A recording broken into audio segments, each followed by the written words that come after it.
Good day, Jackson. I'm Marshawn Chrysler, and this is WAJ We Are Jackson News, and here's today's top stories. The public is giving input on ways to revitalize Highway 18. The highway is a major corridor for the city, and the Planning and Economic Development Department wants to create a master plan to draw more businesses and residents. A public hearing was held recently at the Metro Center Mall where dozens of citizens shared their thoughts. At least 2 more public meetings will be held before a steering committee for the plan development will be selected. Highway 18 has the opportunity to be an incredible mixed bag. Everything from retail to residential. We're looking at opportunities where if people want to be able to have a home or an apartment in the area and then dash out and go downstairs to a retail shop and go back upstairs to their home. We're looking at all of those things. In other news, there's a closure on Woodrow Wilson Avenue. The eastbound span from Peachtree Street to the VA Hospital's main entrance will be closed to all traffic for about 3 weeks as workers repair a water main break. Detour signs and message boards have been installed. To ensure no additional congestion backs up onto I-55, both westbound lanes of Woodrow Wilson will remain open at all times. Mark your calendar for the Family Boot Camp for Fitness. The event is set for Saturday, February 27th at Metro Center Mall from 12:30 p.m. to 3:30 p.m. The event will feature fun games and prizes, all with an emphasis on healthy living. It's free and open to the public. We'll be right back with WAJ News. Hi, I'm Mayor Tony Auburn. And I'm Jackson Police Chief Lee Vance. Here in the city of Jackson, we recognize that you're our #1 crime-fighting resource. So we're providing you with a tool to help us respond to criminal activity in a timely manner. Tip 411 allows residents to text or submit crime tips. Your name is not important, your information is. Officers will receive your messages and react in real time. My #1 priority is your safety. This tool helps us work together to make Jackson a safer place. Welcome back to WAJ News. In the studio today, we have Mr. Greg Riley, Division Manager with the Department of Human and Cultural Services. Mr. Riley is here to discuss today our Mayor's Youth Employment Program. Welcome, Mr. Riley. Thank you. Well, great. We're glad to have you in the studio today, and we're certainly pleased that this program is still operational and going strong. And so we want to hear more about some of the programs you have, but specifically about the Youth Employment Program. So I'll let you take it from there. Yeah, like I said, we started the Mayor Summer Youth Employment Program. We have applications we have put all in the public schools within the city limits of Jackson, the area high schools. This program is from 16 to 24 years of age. If you're not in your high school, you can go on the city website as well. You can download the application from the city website. We have it in different community centers and churches throughout the city of Jackson. This is a summer program from June 1st to approximately about the middle of August, depending on the funds that's available. This is a $7.25 an hour program. We typically work about 20 hours a week. So we're not trying to prevent the young person from still doing activities during the summer, band camp, football camp, basketball camp, things of that nature. We just trying to give them some additional activities to do to keep them out of trouble, keep them on the right track, but also put a little money in their pocket so they can help with their school clothes and school supplies when it's time for them to go back to school. Well, this is certainly, I don't think anybody would debate the issue, one of the most sought after and popular programs that the city has under its charge. And so I know I personally and other members of the city always get questions about the program, and so it's good to have you again in the studio to talk about it. And I imagine, correct me if I'm wrong, it's so popular that I know the applications you get are somewhat overwhelming. I know you get a lot of them. Yeah, we get approximately 3,000 applications every year from young people from all over the metro area, not just only the city of Jackson. We get them from citizens in Madison and Byram and Terry, Pearl and Brandon, but what we try to iterate to them is that we're not trying to discourage you from not filling the application out, but this is a City of Jackson program for its citizens. So we are targeting the City of Jackson youth with this process. Well, I'm glad you made that very clear, because I'm sure that's a complaint that you and others get. Certainly, I've heard it myself in the community that they feel like this program ought to be for citizens of Jackson, and so they do not want to compete with our neighboring cities for a City of Jackson program. So I'm glad you made that very clear. And with that, talking about the application process, if I heard you correctly, you said over 3,000 applicants. So I know you want to talk about how important it is to get the application in a timely manner. Get it in as soon as possible. The deadline to turn the application in is March the 1st, which is a Tuesday, approximately 4 o'clock. Our office closes at 5. They give us a chance to get it in, process it, and get it stamped, so that way you will meet the deadline of getting it in. That's important too, because again, with that process, we take in about 3,000 applications. We interview during spring break week. This year, spring break, we're going to fall between March the 7th through March the 11th. Between the 7th and the 9th, we're going to do the interview process at the Metro Center Mall. We'll have our space set up, and we have anywhere from 30 to 40 interviewers from the nonprofit sector, as well as city employees, managers, supervisors, and deputy directors, helping with that process. Then we'll do that process, and about a week later, we'll have another group of individuals from the nonprofit sector and city employees to come in and do the selection. So, you know, you might be on the interview committee, so that means you'll interview the young people and you'll ask them specific questions and then write down their response. Then we'll have a selection committee that will take your notes and review them, and then make a determination based on their response and what you put on paper for them. Would they be a good candidate for the Mayor's Summer Youth Employment Program? And so, you know, it's a process that we go through. Then we get through with that process of selecting them. They'll get a phone call, come back in, and every young person that works in this program must take a drug test. You know, that's not saying that our young people are on drugs or anything like that. We're just trying to make sure that when we put them in a place of employment, that they go there clean, but also that they are working in a safe environment, as well as we put them in a safe environment. Awesome, and I'm glad you certainly was specific about that piece too, because you know the citizens would appreciate the fact that we're getting the most quality youth participants in our programs, and so we have to have those prerequisites and those guidelines in order to make sure we get the best youth in the program. And that being said, I know that in the last few years, if I'm not mistaken, you have also added a jobs fair to go along with the program. Again, by we having taken in over 3,000 applications, we only select about 300 that actually get employed that the City of Jackson pays for. So we are partnering with companies and businesses within the metro area, within the City of Jackson, that help us employ the young people. We have about 40 to 50 companies that include from Walmart, Target, doctor's office, law offices, engineering firms, construction companies that come in and help us employ the other basically 1,800 to 1,900 or more young people that's looking for jobs as well. We're going to have that March the 10th at the Metro Center Mall Center Court. It's going to be from 9 to 3. You know, what we're doing this year is the young people that come from the 7th through the 9th for the interview process, they got to come back March the 10th to go through the job fair. You know, it's sort of like a one-stop shop. You know, as a parent, you know, I might come to you and say, Dad, I need to try to get a job. And you say, well, my brother told me they're hiring in North Jackson. My sister said they're hiring over in West Jackson. My mom said they're hiring over in East Jackson. So that means you got to drive all around town filling out applications. Sure. And it's still not guaranteed that you're going to get a job from all that driving and time. What we're trying to do is make it a one-stop shop where you can come to the Metro Center Mall, Center Court, March the 10th from 9 to 3. We're going to have about 40 to 50 vendors out there. They're going to be hired. That way you can go to each one of them vendors, fill out an application, ask questions, and you can promote yourself and get a better opportunity of getting a job. As a parent, you can say, well, I can drop off I can go to the Metro Center Mall one day and fill out 40 to 50 applications. Compared to if I go for a week and might fill out 5 or 10, but I done wasted 4 or 5 hours and they don't tell you how much gas.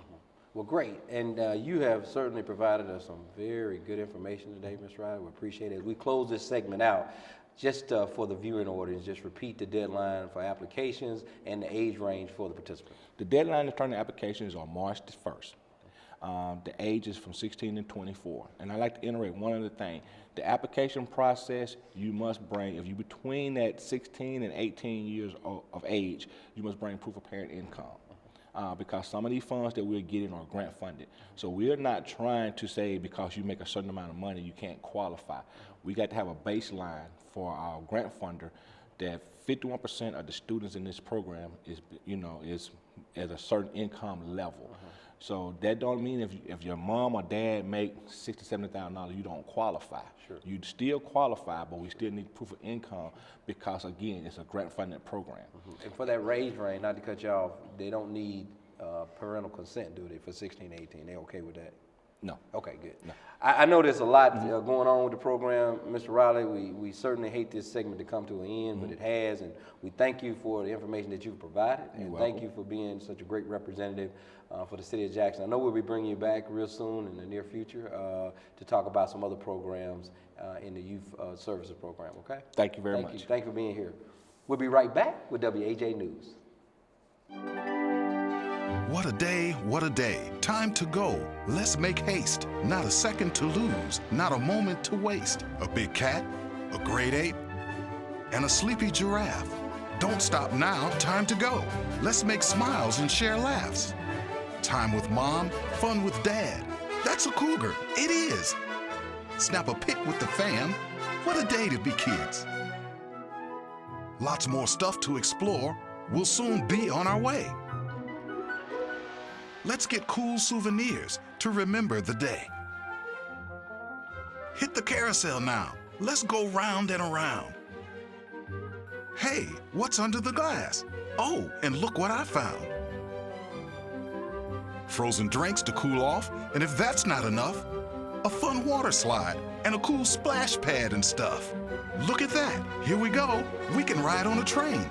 I don't know about you. I've got zoo on the brain. What a day, what a day. Lots to see, lots to do. Just one question to ask. How do you zoo?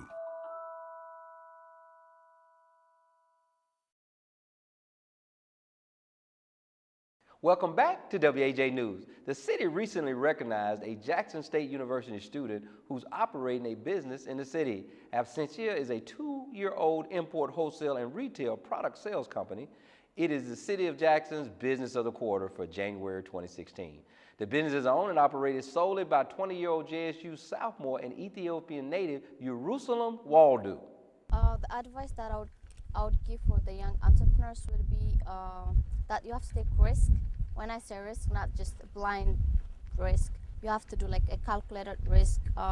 Someone once said it's better to do bad decisions other than no plan, because you're gonna learn something from it. If it's a calculated risk, either you're gonna benefit something from it or you're gonna learn something from it.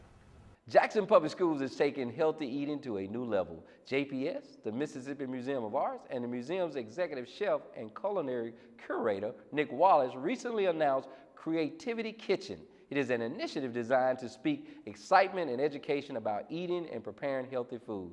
The program will be piloted in 2 Jackson middle schools, Blackburn Laboratory Middle School and Powell Middle School. We'll be right back with WAJ News. AmeriCorps strengthens communities and develops leaders through community service. Are you ready to make a difference? AmeriCorps allows you to use your energy and talents to help others while earning money and gaining job skills. If you are age 18 or older, AmeriCorps is waiting for you. Welcome back to WAJ News. We now have in the studio Ms. Marilyn Page, Public Safety Administrator, and Commander Herman Horton with the Jackson Police Department to discuss the upcoming Citizen Police Academy. Welcome, guys. Glad to have you in the studio today. Thank you for having us back again. We appreciate you being here today, and we certainly know you're no stranger to the show, and so glad to have you back. And we want to hear about this new and exciting Citizen Police Academy that's coming up. So, Ms. Page, we'll let you discuss that. Okay, thank you, Mr. Chrysler. The Academy will be held from March 14th to 21st, 2016, and the primary goal of the Academy is to recruit citizens from the City of Jackson and metropolitan area, whereby they can serve as special ambassadors for the Jackson Police Department and the City of Jackson. The program is designed to educate and inform the community, provide a medium for police and community interaction, identify community and concerns and needs, and foster partnership with the community and the Jackson Police Department while working towards creating a safer environment and community.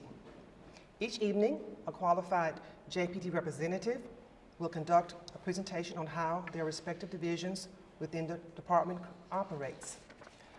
A week-long program will include presentations from Community Police and Crime Prevention Unit, Community Relations, Major Investigation, which has several divisions, units underneath it, and they are auto theft, auto burglary, house burglary, crimes against persons, youth services, sex crimes, missing persons, and vice and narcotics.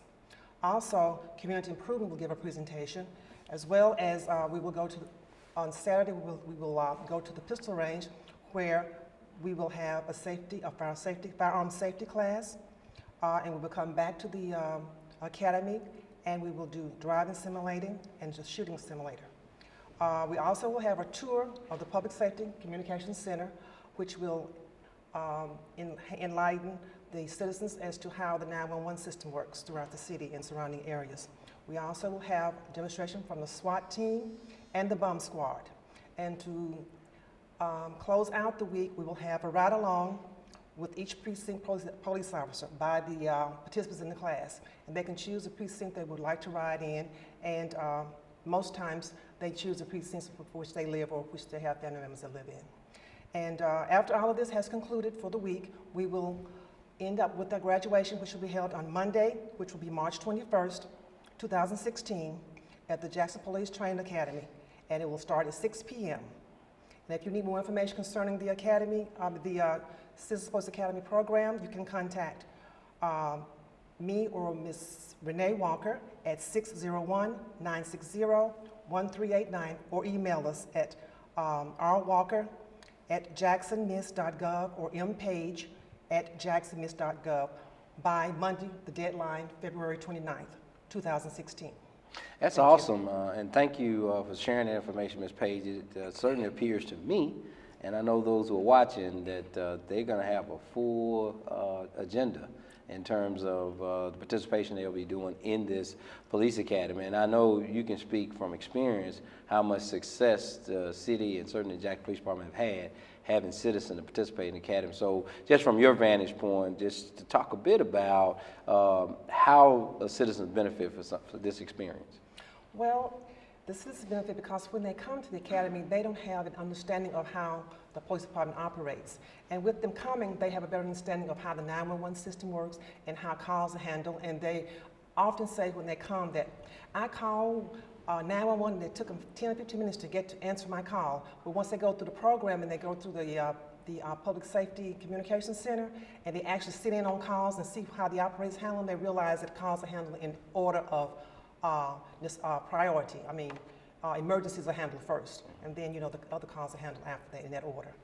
Right, and so if I'm hearing you correctly, you know, people certainly go into situations that deal with public safety officials, specifically police officers, with one impression, if you will, about what we do or what they do as police officers.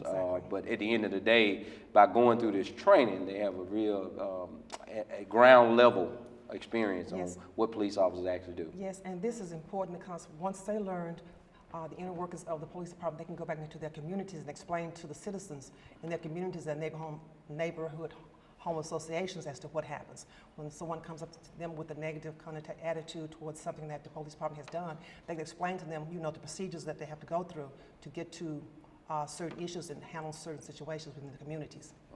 And Commander Horton, you want to share some information in terms of your experience with the candidates that go through this class and how they interact and how to better serve the public after they graduate? Yes, sir. The Citizen Police Academy is one of the many facets that we provide service to the citizens of the city of Jackson and the surrounding neighborhoods. But when they come through the Citizens Police Academy, one thing that they learn is more in depth about how police operations are done each and every day. We take them to the firing range so they can see the type of weapons that the police officers have on their side.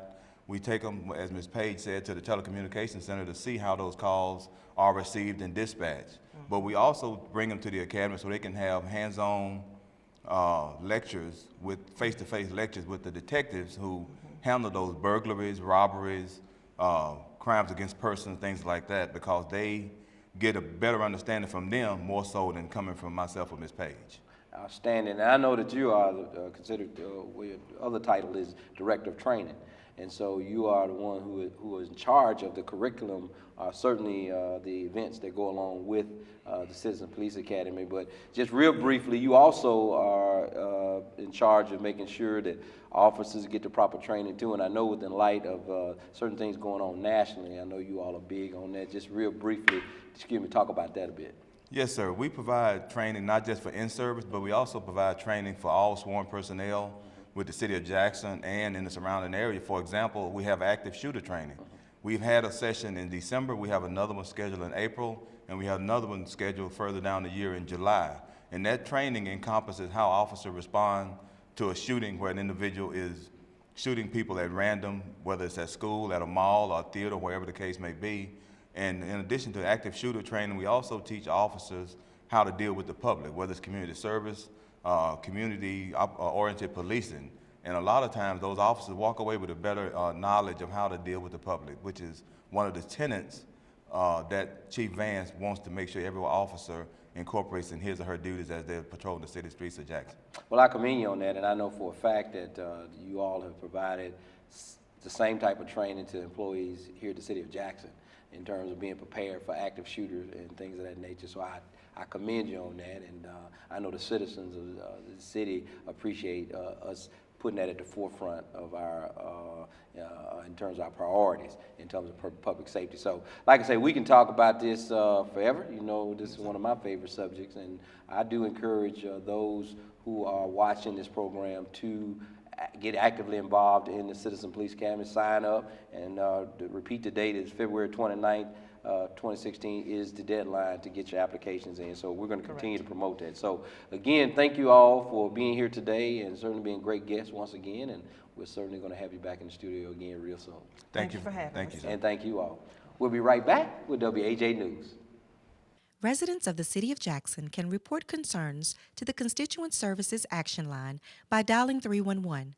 Those who dial 311 will speak with a representative who will complete the report and issue a tracking number that allows residents to monitor the progress of the report. When using your mobile device and dialing 311 does not work, the alternative is to dial 601-960-1111. And as always, you can visit the city's website by logging on to www.jacksonms.gov to make a report and track the progress of the report.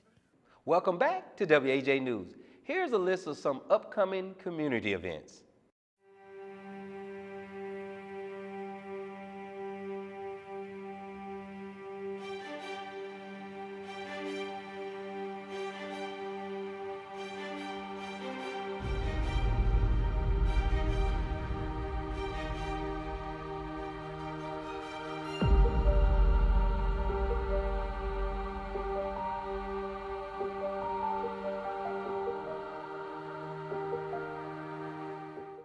Now let's turn our attention to Dr. Timothy Quinn with Healthy Jackson. Well, listen, I'm Dr. Quinn here to give some good medical advice. In a lot of cases, people will have an upper respiratory tract infection. Another name for it is a cold or sinus or coughing or whatnot. What I want everybody to know is if you're feeling a little under the weather, go ahead and get checked out with your doctor. That's very important because most upper respiratory tract infections, if you get in to see your doctor and get diagnosed early and go ahead and start treatment initially, you'll have a much better outcome. Example, if someone were to have the flu, most of the treatments for the flu, the most common is Tamiflu, which is an antiviral. If it started more than 48 to 72 hours after you develop symptoms, the treatment is not very effective at all. And you know, that's the first 2 to 3 days. So you want to go ahead when you start feeling a little sore throat, you know, runny nose, go ahead and get checked out. That way you can get, you know, get the diagnosis and get on the medication. Now, the other thing I want people to remember is if you're sick and you're a young person, you know, you're pretty healthy, chances are you can fight it off. But the problem is you become a carrier. So if you're around little children, maybe you have a baby at home, or maybe you're around some senior citizens, well, the problem is they might not be able to fight it off as well as you can. So if you don't, you know, get diagnosed and get treatment, you can make them sick and then they could develop pneumonia, which in some cases for that age group can actually be deadly. So it's important. If you get sick, go ahead and go see your doctor, get checked out, and if you need treatment, they'll go ahead and give it. And that way you can feel better and go to work and do well and not make other people sick. Thank you so much, and we'll tune in next time. Thanks, Dr. Quinn. We'll be right back with WAJ News. What a day, what a day. Time to go. Let's make haste. Not a second to lose, not a moment to waste. A big cat, a great ape, and a sleepy giraffe. Don't stop now, time to go. Let's make smiles and share laughs. Time with mom, fun with dad. That's a cougar, it is. Snap a pic with the fam. What a day to be kids. Lots more stuff to explore. We'll soon be on our way. Let's get cool souvenirs to remember the day. Hit the carousel now. Let's go round and around. Hey, what's under the glass? Oh, and look what I found. Frozen drinks to cool off, and if that's not enough, a fun water slide and a cool splash pad and stuff. Look at that. Here we go. We can ride on a train. I don't know about you. I've got zoo on the brain. What a day, what a day. Lots to see, lots to do. Just one question to ask. How do you zoo?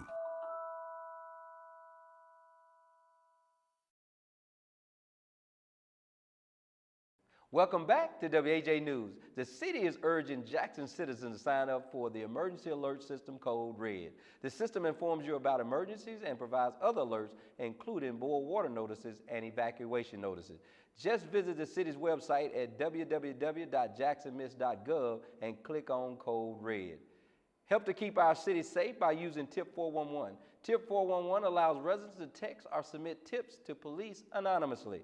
All you do is simply text your tip to 847-411 and begin your message with JPD. Remember that residents can submit a request for city services by dialing 311. 311 provides access to city services and city information. The City Service Center allows requests for all non-emergency city services and is available to residents, city businesses, and visitors.